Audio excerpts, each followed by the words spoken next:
भारतवर्ष में एक प्रतापी और दानी राजा राज्य करता था। वह नित्य गरीबों और ब्राह्मणों की सहायता करता था। ये बात उसकी रानी को अच्छी नहीं लगती थी। वह नहीं गरीबों को दान देती, न ही भगवान का पूजन करती थी, और राजा को भी दान देने से मना किया करती थी। एक दिन राजा शिकार खेलने वन को गए हुए थे, तो रानी महल में अकेली थी। उसी समय बृहस्पतिदेव साधु वेश में राजा के महल में भिक्षा के लिए गए, और भिक्षा मांगी। रानी ने भिक्षा देने से इनकार किया और कहा, हे साधु महाराज, मैं तो दान पुण्य से तंग आ गई हूँ। मेरा पति सारा धन लुटाते रहते हैं। मेरी इच्छा है कि हमारा धन नष्ट हो जाए, फिर न रहेगा बांस न बजेगी बांसुरी। साधु ने कहा, देवी तुम तो बड़ी विचित्र हो। धन संतान तो सभी चाहते हैं, पुत्र और लक्ष्मी तो पापी के घर भी होने चाहिए। यदि तुम्हारे पास अधिक धन है तो भूखों को भोजन दो, प्यासों के लिए प्याऊ बनवाओ, मुसाफिरों के लिए धर्मशालाएं खुलवाओ। जो निर्धन अपनी कुंवारी कन्याओं का विवाह नहीं कर सकते, उनका विवाह करा दो। ऐसे और कई काम हैं जिनके करने से तुम्हारा यश लोक परलोक में फैलेगा। परंतु रानी पर उपदेश का कोई प्रभाव न पड़ा। वह बोली, महाराज आप मुझे कुछ न समझाएं। मैं ऐसा धन नहीं चाहती जो हर जगह बांटती फिरूं। साधु ने उत्तर दिया, यदि तुम्हारी ऐसी इच्छा है तो तथास्तु। तुम ऐसा करना कि बृहस्पतिवार को घर लीपकर पीलीती से अपना सिर धोकर स्नान करना, ती चढ़ाकर कपड़े धोना। ऐसा करने से आपका सारा धन नष्ट हो जाएगा। इतना कहकर वह साधु महाराज वहां से आलोक हो गए। साधु के अनुसार कही बातों को पूरा करते हुए रानी को केवल 3 बृहस्पतिवार ही बीते थे कि उसकी समस्त धन संपत्ति नष्ट हो गई। भोजन के लिए राजा का परिवार तरसने लगा। तब एक दिन राजा ने रानी से बोला कि हे रानी, तुम यहीं रहो, मैं दूसरे देश को जाता हूँ, क्योंकि यहाँ पर सभी लोग मुझे जानते हैं, इसलिए मैं कोई छोटा कार्य नहीं कर सकता। ऐसा कहकर राजा परदेश चला गया। वहां वह जंगल से लकड़ी काटकर लाता और शहर में बेचता। इस तरह वह अपना जीवन व्यतीत करने लगा। इधर राजा के परदेश जाते ही रानी और दासी दुखी रहने लगी। एक बार जब रानी और दासी को 7 दिन तक बिना भोजन के रहना पड़ा, तो रानी ने अपनी दासी से कहा, हे दासी, पास ही के नगर में मेरी बहन रहती है, वह बड़ी धनवान है, तू उसके पास जा और कुछ ले आ, ताकि थोड़ी बहुत गुजर बसर हो जाए। दासी रानी की बहन के पास गई। उस दिन गुरुवार था और रानी की बहन उस समय बृहस्पतिवार व्रत की कथा सुन रही थी। दासी ने रानी की बहन को अपनी रानी का संदेश दिया, लेकिन रानी की बड़ी बहन ने कोई उत्तर नहीं दिया। जब दासी को रानी की बहन से कोई उत्तर नहीं मिला तो वह बहुत दुखी हुई और उसे क्रोध भी आया। दासी ने वापस आकर रानी को सारी बात बता दी। सुनकर रानी ने अपने भाग्य को कोसा। उधर रानी की बहन ने सोचा कि मेरी बहन की दासी आई थी, परंतु मैं उससे नहीं बोली, इससे वह बहुत दुखी हुई होगी। कथा सुनकर और पूजन समाप्त करके वह अपनी बहन के घर आई और कहने लगी, हे बहन, मैं बृहस्पतिवार का व्रत कर रही थी। तुम्हारी दासी मेरे घर आई थी, परंतु जब तक कथा होती है तब तक न तो उठते हैं और न ही बोलते हैं, इसलिए मैं नहीं बोली। कहो दासी क्यों गई थी? रानी बोली, बहन तुमसे क्या छिपाऊं, हमारे घर में खाने तक को अनाज नहीं था। ऐसा कहते कहते रानी की आंखें भर आई। उसने दासी समेत पिछले 7 दिनों से भूखे रहने तक की बात अपनी बहन को विस्तार पूर्वक सुना दी। रानी की बहन बोली, देखो बहन, भगवान बृहस्पतिदेव सबकी मनोकामना को पूर्ण करते हैं। देखो, शायद तुम्हारे घर में अनाज रखा हो। पहले तो रानी को विश्वास नहीं हुआ, पर बहन के आग्रह करने पर उसने अपनी दासी को अंदर भेजा, तो उसे सचमुच अनाज से भरा एक घड़ा मिल गया। ये देखकर दासी को बड़ी हैरानी हुई। दासी रानी से कहने लगी, हे रानी, जब हमको भोजन नहीं मिलता तो हम व्रत ही तो करते हैं, इसलिए क्यों न इनसे व्रत और कथा की विधि पूछी जाए, ताकि हम भी व्रत कर सकें। तब रानी ने अपनी बहन से बृहस्पतिवार व्रत के बारे में पूछा। उसकी बहन ने बताया, बृहस्पतिवार के व्रत में चने की दाल और मुनक्का से विष्णु भगवान का केले की जड़ में पूजन करें तथा दीपक जलाएं, व्रत कथा सुने और पीला भोजन ही करें, इससे बृहस्पतिदेव प्रसन्न होते हैं। व्रत और पूजन विधि बताकर रानी की बहन अपने घर को लौट गई। 7 दिन के बाद जब गुरुवार आया तो रानी और दासी ने व्रत रखा। घुड़साल में जाकर चना और गुड़ लेकर आई, फिर उससे केले की जड़ तथा विष्णु भगवान का पूजन किया। अब पीला भोजन कहाँ से आए, इस बात को लेकर दोनों बहुत दुखी थे। चूंकि उन्होंने व्रत रखा था, इसलिए बृहस्पतिदेव उनसे प्रसन्न थे, इसलिए वे एक साधारण व्यक्ति का रूप धारण कर 2 थालों में सुंदर पीला भोजन दासी को दे गए। भोजन पाकर दासी प्रसन्न हुई और फिर रानी के साथ मिलकर भोजन ग्रहण किया। उसके बाद वे सभी गुरुवार को व्रत और पूजन करने लगी। बृहस्पति भगवान की कृपा से उनके पास फिर से धन संपत्ति आ गई। परंतु रानी फिर से पहले की तरह आलस्य करने लगी। तब दासी बोली, देखो रानी, तुम पहले भी इस प्रकार आलस्य करती थी, तुम्हें धन रखने में कष्ट होता था, इस कारण सभी धन नष्ट हो गया। और अब जब भगवान बृहस्पति की कृपा से धन मिला है तो तुम्हें फिर से आलस्य होता है। रानी को समझाते हुए दासी कहती है कि बड़ी मुसीबतों के बाद हमने ये धन पाया है, इसलिए हमें दान पुण्य करना चाहिए, भूखे मनुष्यों को भोजन कराना चाहिए और धन को शुभ कार्यों में खर्च करना चाहिए, जिससे तुम्हारे कुल का यश बढ़ेगा, स्वर्ग की प्राप्ति होगी और पितृ प्रसन्न होंगे। दासी की बात मानकर रानी अपना धन शुभ कार्यों में खर्च करने लगी, जिससे पूरे नगर में उसका यश फैलने लगा। एक दिन राजा दुखी होकर जंगल में एक पेड़ के नीचे आसन जमाकर बैठ गया। वह अपनी दशा को याद करके व्याकुल होने लगा। बृहस्पतिवार का दिन था। एकाएक उसने देखा कि निर्जन वन में एक साधु प्रकट हुए। वह साधु वेश में स्वयं बृहस्पति देवता थे। लकड़हारे के सामने आकर बोले, हे लकड़हारे, इस सुनसान जंगल में तू चिंता मग्न क्यों बैठा है? लकड़हारे ने दोनों हाथ जोड़कर प्रणाम किया और उत्तर दिया, महात्मा जी, आप सब कुछ जानते हैं, मैं क्या कहूँ? ये कहकर रोने लगा और साधु को अपनी आत्मकथा सुनाई। महात्मा जी ने कहा, तुम्हारी स्त्री ने बृहस्पति के दिन बृहस्पति भगवान का निरादर किया है, जिसके कारण रुष्ट होकर उन्होंने तुम्हारी ये दशा कर दी। अब तुम चिंता को दूर करके मेरे कहने पर चलो तो तुम्हारे सब कष्ट दूर हो जाएंगे और भगवान पहले से भी अधिक संपत्ति देंगे। तुम बृहस्पति के दिन कथा किया करो। 2 पैसे के चने मुनक्का लाकर उसका प्रसाद बनाओ और शुद्ध जल से लोटे में शक्कर मिलाकर अमृत तैयार करो। कथा के पश्चात अपने सारे परिवार और सुनने वाले प्रेमियों में अमृत व प्रसाद बांटकर आप भी ग्रहण करो। ऐसा करने से भगवान तुम्हारी सब मनोकामनाएं पूरी करेंगे। साधु के ऐसे वचन सुनकर लकड़हारा बोला, हे प्रभु, मुझे लकड़ी बेचकर इतना पैसा नहीं मिलता जिससे भोजन के उपरांत कुछ बचा सकूं। मैंने रात्रि में अपनी स्त्री को व्याकुल देखा है, मेरे पास कुछ भी नहीं जिससे मैं उसकी खबर मंगा सकूं। साधु ने कहा, हे लकड़हारे, तुम किसी बात की चिंता मत करो। बृहस्पति के दिन तुम रोजाना की तरह लकड़ियां लेकर शहर को जाओ। तुमको रोज से दुगुना धन प्राप्त होगा, जिससे तुम भली भांति भोजन कर लोगे तथा बृहस्पति देव की पूजा का सामान भी आ जाएगा। इतना कहकर साधु अंतर्ध्यान हो गए। धीरे धीरे समय व्यतीत होने पर फिर वही बृहस्पतिवार का दिन आया।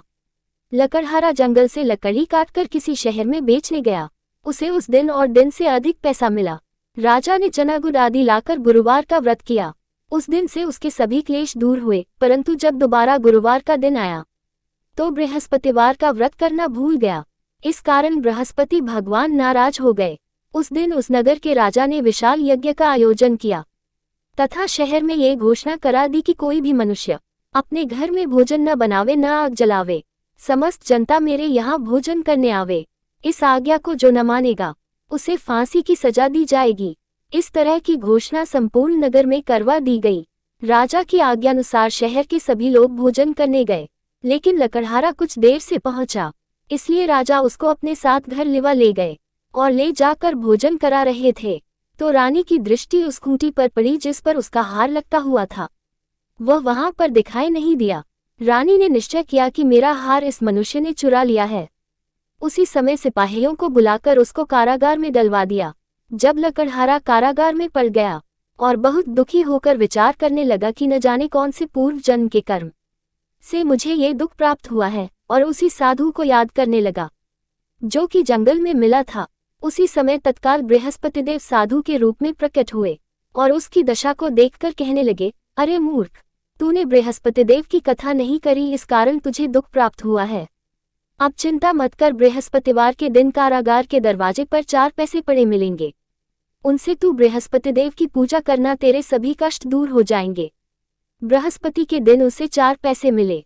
लकड़हारे ने कथा कही। उसी रात्रि को बृहस्पतिदेव ने उस नगर के राजा को स्वप्न में कहा, हे राजा, तुमने जिस आदमी को कारागार में बंद कर दिया है वह निर्दोष है, वह राजा है, उसे छोड़ देना। रानी का हार उसी खूंटी पर लटका है। अगर तू ऐसा नहीं करेगा तो मैं तेरे राज्य को नष्ट कर दूंगा। इस तरह रात्रि के स्वप्न को देखकर राजा प्रातःकाल उठा और खूंटी पर हार देखकर लकड़हारे को बुलाकर क्षमा मांगी तथा लकड़हारे को योग्य सुंदर वस्त्र आभूषण देकर विदा कर दिया। बृहस्पतिदेव की आज्ञानुसार लकड़हारा अपने नगर को चल दिया। राजा जब अपने नगर के निकट पहुंचा तो उसे बड़ा आश्चर्य हुआ। नगर में पहले से अधिक बाग, तालाब, कुएं तथा बहुत सी धर्मशाला, मंदिर आदि बन गई हैं। राजा ने पूछा, ये किसका बाग और धर्मशाला है? तब नगर के सब लोग कहने लगे, ये सब रानी और बांदी के हैं। तो राजा को आश्चर्य हुआ और गुस्सा भी आया। जब रानी ने ये खबर सुनी कि राजा आ रहे हैं तो उन्होंने बांदी से कहा कि हे दासी, देख राजा हमको कितनी बुरी हालत में छोड़ गए थे। हमारी ऐसी हालत देखकर वह लौट न जाएं, इसलिए तू दरवाजे पर खड़ी हो जा। आज्ञानुसार दासी दरवाजे पर खड़ी हो गई। राजा आए तो उन्हें अपने साथ लिवा लाए। तब राजा ने क्रोध करके अपनी रानी से पूछा कि यह धन तुम्हें कैसे प्राप्त हुआ है? तब उन्होंने कहा, हमें ये सब धन बृहस्पति देव के इस व्रत के प्रभाव से प्राप्त हुआ है। राजा ने निश्चय किया कि 7 रोज बाद तो सभी बृहस्पति देव का पूजन करते हैं, परंतु मैं प्रतिदिन दिन में 3 बार कहानी तथा रोज व्रत किया करूंगा। अब हर समय राजा के दुपट्टे में चने की दाल बंधी रहती तथा दिन में 3 बार कहानी कहता। एक रोज राजा ने विचार किया कि चलो अपनी बहन के यहाँ हो आवे। इस तरह निश्चय कर राजा घोड़े पर सवार हो अपनी बहन के यहाँ को चलने लगा। मार्ग में उसने देखा कि कुछ आदमी एक मुर्दे को लिए जा रहे हैं। उन्हें रोककर राजा कहने लगा, अरे भाइयों, मेरी बृहस्पति देव की कथा सुन लो। वे बोले, लो, हमारा तो आदमी मर गया है, इसको अपनी कथा की पड़ी है। परंतु कुछ आदमी बोले, अच्छा कहो, हम तुम्हारी कथा भी सुनेंगे। राजा ने दाल निकाली और जब कथा आधी हुई थी कि मुर्दा हिलने लग गया और जब कथा समाप्त हो गई तो राम राम करके मनुष्य उठकर खड़ा हो गया। आगे मार्ग में उसे एक किसान खेत में हल चलाता मिला। राजा ने उसे देख और उससे बोले, अरे भैया, तुम मेरी बृहस्पतिवार की कथा सुन लो। किसान बोला, जब तक मैं तेरी कथा सुनूंगा तब तक 4 हराया जोत लूंगा। जा अपनी कथा किसी और को सुनाना। इस तरह राजा आगे चलने लगा। राजा के हत्ते ही बैल पछाड़ खाकर गिर गए तथा किसान के पेट में बड़ी जोर का दर्द होने लगा। उस समय उसकी माँ रोटी लेकर आई। उसने जब ये देखा तो अपने पुत्र से सब हाल पूछा और बेटे ने सभी हाल कह दिया तो बुढ़िया दौड़ी दौड़ी उस घुड़सवार के पास गई और उससे बोली कि मैं तेरी कथा सुनूंगी, तू अपनी कथा मेरे खेत पर चलकर ही कहना। राजा ने बुढ़िया के खेत पर जाकर कथा कही, जिसके सुनते ही वह बैल उठ खड़ हुई तथा किसान के पेट का दर्द भी बंद हो गया। राजा अपनी बहन के घर पहुंचा। बहन ने भाई की खूब मेहमानी की। दूसरे रोज प्रातःकाल राजा जगा तो वह देखने लगा कि सब लोग भोजन कर रहे हैं। राजा ने अपनी बहन से कहा, ऐसा कोई मनुष्य है जिसने भोजन नहीं किया हो, मेरी बृहस्पतिवार की कथा सुन ले। बहन बोली, हे भैया, ये देश ऐसा ही है कि पहले यहाँ लोग भोजन करते हैं, बाद में अन्य काम करते हैं। अगर कोई पड़ोस में हो तो देख आऊं। वह ऐसा कहकर देखने चली गई, परंतु उसे कोई ऐसा व्यक्ति नहीं मिला जिसने भोजन न किया हो। अतः वह एक कुम्हार के घर गई जिसका लड़का बीमार था। उसे मालूम हुआ कि उनके यहाँ 3 रोज से किसी ने भोजन नहीं किया है। रानी ने अपने भाई की कथा सुनने के लिए कुम्हार से कहा, वह तैयार हो गया। राजा ने जाकर बृहस्पतिवार की कथा कही, जिसको सुनकर उसका लड़का ठीक हो गया। अब तो राजा की प्रशंसा होने लगी। एक रोज राजा ने अपनी बहन से कहा कि हे बहन, हम अपने घर को जाएंगे, तुम भी तैयार हो जाओ। राजा की बहन ने अपनी सास से कहा। सास ने कहा, हाँ चली जा, परंतु अपने लड़कों को मत ले जाना क्योंकि तेरे भाई की कोई औलाद नहीं है। बहन ने अपने भैया से कहा, हे भैया, मैं तो चलूंगी पर कोई बालक नहीं जाएगा। राजा बोला, जब कोई बालक नहीं चलेगा तब तुम ही क्या करोगी? बड़े दुखी मन से राजा अपने नगर को लौट आया। राजा ने अपनी रानी से कहा, हम निर्वंशी हैं, हमारा मुंह देखने का धर्म नहीं है और कुछ भोजन आदि नहीं किया। रानी बोली, हे प्रभु, बृहस्पति देव ने हमें सब कुछ दिया है, वह हमें औलाद अवश्य देंगे। उसी रात को बृहस्पति देव ने राजा से स्वप्न में कहा, हे राजा उठ, सभी सोच त्याग दे, तेरी रानी गर्भ से है। राजा की यह बात सुनकर बड़ी खुशी हुई। 9वें महीने में उसके गर्भ से एक सुंदर पुत्र पैदा हुआ। तब राजा बोला, हे रानी, स्त्री बिना भोजन के रह सकती है पर बिना कहे नहीं रह सकती। जब मेरी बहन आवे तुम उससे कुछ कहना मत। रानी ने सुनकर हाँ कर दिया। जब राजा की बहन ने ये शुभ समाचार सुना तो वह बहुत खुश हुई तथा बधाई लेकर अपने भाई के यहाँ आई। तभी रानी ने कहा, घोड़ा चढ़कर तो नहीं आई, गधा चढ़ी आई। राजा की बहन बोली, भाभी, मैं इस प्रकार न कहती तो तुम्हें औलाद कैसे मिलती? बृहस्पति देव ऐसे ही हैं, जैसी जिसके मन में कामनाएं हैं सभी को पूर्ण करते हैं। जो सद्भावनापूर्वक बृहस्पतिवार का व्रत करता है एवं कथा पता है, अथवा सुनता है, दूसरों को सुनाता है, बृहस्पति देव उसकी सभी मनोकामना पूर्ण करते हैं। भगवान बृहस्पति देव उसकी सदैव रक्षा करते हैं। संसार में जो मनुष्य सद्भावना से भगवान जी का पूजन व्रत सच्चे हृदय से करते हैं तो उनकी सभी मनोकामनाएं पूर्ण करते हैं। जैसी सच्ची भावना से रानी और राजा ने उनकी कथा का गुणगान किया तो उनकी सभी इच्छाएं बृहस्पति देव जी ने पूर्ण की थीं। इसलिए पूर्ण कथा सुनने के बाद प्रसाद लेकर जाना चाहिए। हृदय से उसका मनन करते हुए जयकारा बोलना चाहिए। बोलो बृहस्पति देव की जय, भगवान विष्णु की जय।